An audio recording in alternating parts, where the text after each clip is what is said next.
টানা ৩ দশক ধরে বড় পর্দায় রোমান্টিক নায়িকা, প্রতিবাদী নারী বা শক্তিশালী চরিত্রে অভিনয় করে ভক্তদের মন জয় করেছেন রানী মুখার্জি। সম্প্রতি ব্লকবাস্টার মর্দানি ফ্র্যাঞ্চাইজির তৃতীয় কিস্তির ঘোষণা দিয়ে ক্যারিয়ারের ৩০ বছর পূর্তি উদযাপন করেছেন এই গ্ল্যামার কুইন। ভক্তদের জন্য সোশ্যাল মিডিয়ায় একটি আবেগঘন খোলা চিঠি লিখেছেন, যেখানে দীর্ঘযাত্রার নৈপথ্যে কাহিনী তুলে ধরে বলেন, অভিনেত্রী হওয়ার কোনো পরিকল্পনা ছিল না আমার।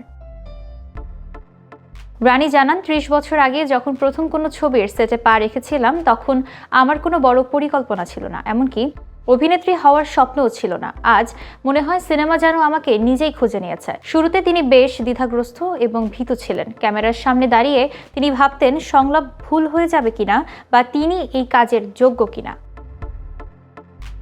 এই বিউটি আইকন আরও জানান, মা হওয়ার অভিজ্ঞতা তার ক্যারিয়ারের সঙ্গে গভীরভাবে জড়িয়ে আছে। ক্যারিয়ারের শুরুতে মা চরিত্রে অভিনয় করে জাতীয় পুরস্কারও অর্জন করেছিলেন।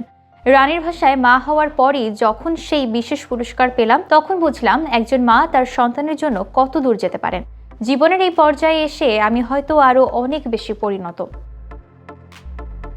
রানীর এই গল্প শুধু তার চলচ্চিত্র জীবন নয়, বরং জীবনের নেপথ্য অনিশ্চয়তা, ভয় এবং পরিণতির প্রতিফলন। কাকতালীয়ভাবে ইন্ডাস্ট্রিতে প্রবেশ, শুরুতে নার্ভাস থাকা এবং মাতৃত্বের শিক্ষা, সব মিলিয়ে তার যাত্রা অনুপ্রেরণার উৎস। ৩ দশক পরও রানী মুখার্জি প্রমাণ করেছেন যে কখনো কখনো সুযোগই মানুষকে খুঁজে বের করে।